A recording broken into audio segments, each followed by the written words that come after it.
I'm Laura Vitale. On this episode of Laura in the Kitchen, I'm going to show you how to make an Italian farro salad.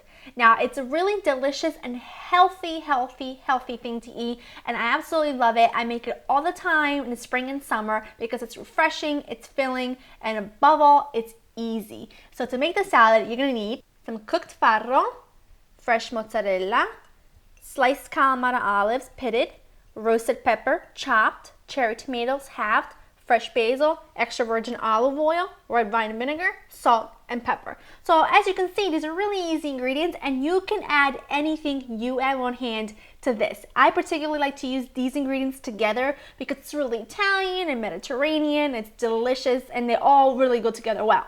Now let me explain to you what farro is. That's cooked farro, and this is what it looks like when it's raw. It's very similar to, it's a grain, very similar to quinoa. I don't know how to really pronounce it well. It's very similar to brown rice, barley, it's really healthy, but you would cook it like you would cook pasta. The only really important thing is before you add it to your boiling water, you have to really wash it well and rinse it because it's got like a little bit of a powder on it, and you want to make sure to rinse it well, and when the water starts coming clear from your colander, then you know you can add it to your boiling salted water and cook it for about 15 to 20 minutes. It does take longer to cook than pasta does, but it's just as easy. Wash it, rinse it in boiling water for about 15-20 minutes until it's like al dente. You don't want it mushy, and then it's done. Let it cool, and you're good to go. So we have that done already. I've already cooked it, so I wouldn't bore you to death.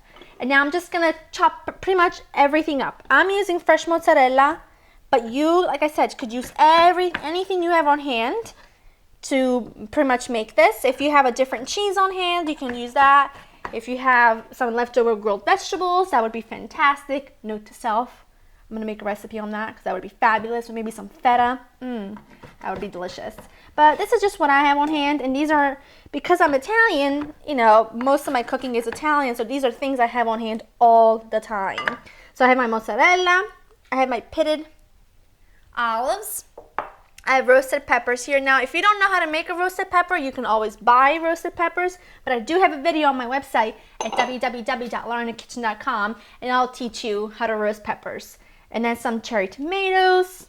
And as you can see, this is going to be really bulked up with veggies because my husband and I are huge veggie lovers. And I'm adding some fresh basil. You could add another herb if you wanted to, but like I said, I like the basil with the mozzarella and the roasted peppers and the tomatoes. I just think it's a match made in heaven. I'm gonna rough chop it because I wanna be able to have the texture of it, almost like it's another ingredient, not just like an herb. So to this, we're gonna just salt and pepper the vegetable mixture. Now we're gonna salt this. Now we're gonna basically pretty much make the vinaigrette right in here.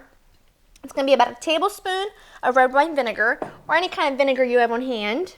And you're going to need about a tablespoon to a tablespoon and a half of really good fruity extra virgin olive oil. And this is going to be so good. And I'm telling you, this, you sit in the fridge for a couple days even, it tastes even better because everything kind of gets a chance to get to know each other. Now I've already salted the farro when I cooked it in the salted boiling water.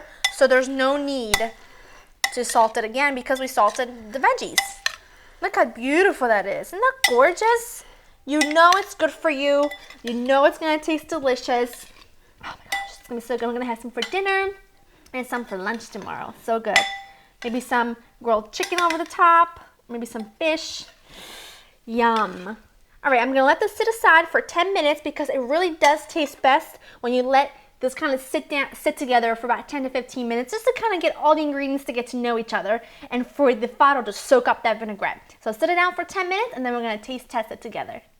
Now I let my salad sit for about 10 minutes. I'm just going to put this in a pretty little plate because remember we eat with our eyes first. Look at the colors of this. It's amazing, isn't it? And you know, if it's a hot summer day and you're having like a picnic or you want something that travels well, this is a salad. There's no mayo in it, so it's definitely a go. And you can omit the cheese. Like I said, you can put anything you want in it. But time to taste. So excited because I'm telling you, I make this so often It's kind of ridiculous, but it never gets old.